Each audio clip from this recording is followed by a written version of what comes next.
یہاں سے فوجیں چلیں گی، سیاہ علم برآمد ہوں گے، اور کوئی طاقت انہیں روک نہ سکے گی، ان کا منہ پھیر نہ سکے گی، یہاں تک کہ وہ ایلیا حضور کے زمانے میں یروشلم کا نام تھا، یہاں تک کہ ایلیا میں جا کر نصب ہو جائے.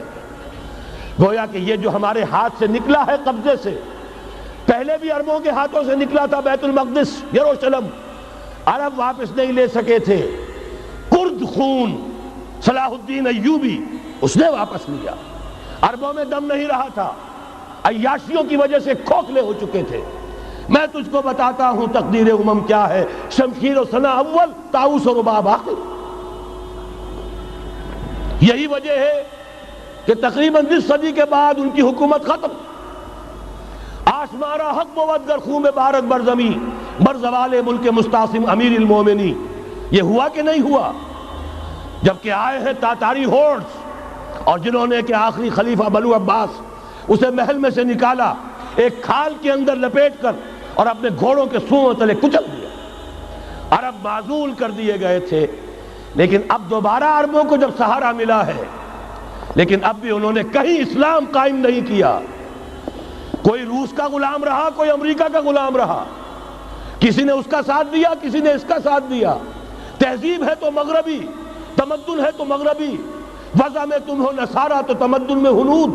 یہ مسلمان ہیں جنہیں دیکھ کے شرمائے یہود.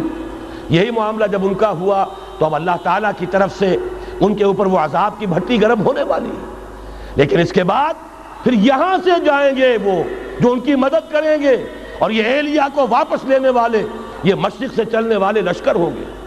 یہ اسی علاقے میں جب انقلاب آ جائے گا، یہ علاقہ خراسان اور پاکستان، جب یہاں نظام خلافت قائم ہوگا، یہاں سے اسلام کی توسیع ہوگی، اور یہاں سے جانب مشرق ہند اور جانب مغرب یہ جو یہودیوں کا سیلاب آ رہا ہے، ان دونوں کا مقابلہ کرنے کے لیے انشاءاللہ العزیز، ورنہ یہ اصابتان جو ہے ایک حدیث میں جمع کرنے کی کوئی اور حکمت ہو نہیں سکتی.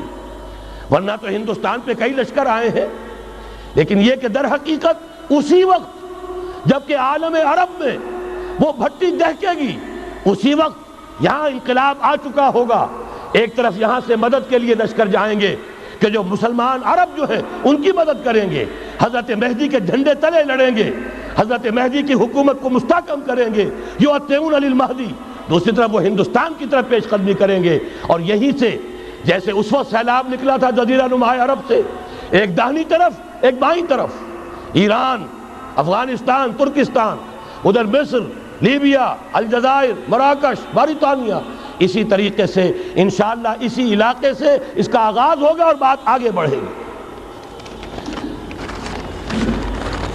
تو غرض اصل حاصل کیا ہے؟ یہ ہونا ہے، پچھلے آثار ثابت کر رہے ہیں کہ ہونا ہے، حضور کی احادیث بتا رہی ہیں کہ یہی سے ہونا ہے.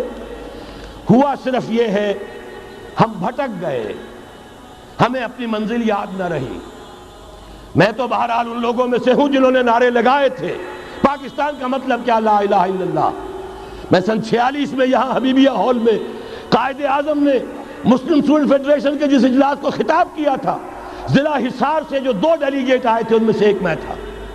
میں نے بہرحال اس تحریک میں بھی حصہ لیا ہے، ایک ننھے کارکن کی حیثیت سے لیا ہے، پھر حالات کو بدلتے اپنے آنکھوں سے دیکھا ہے. ہم کہاں سے کہاں جا پہنچے ہیں. ضرورت صرف اس بات کی ہے کہ آج ہمارا حال یہ ہے، ہماری قیادت، ہماری سیاست ان لوگوں کے ہاتھ میں ہے کہ وہ فریب خوردہ شاہی کے پلاہ و کرگسوں میں اسے کیا خبر کہ کیا ہے، تب وہ تاب جاویدانہ. ان کی تہذیب مغربی، ان کی ذہنیت مغربی، ان کی وضاقتہ مغربی، ان کا تمدن مغربی، ان کی سوچ مغربی، ان کے سارے اطوار مغربی.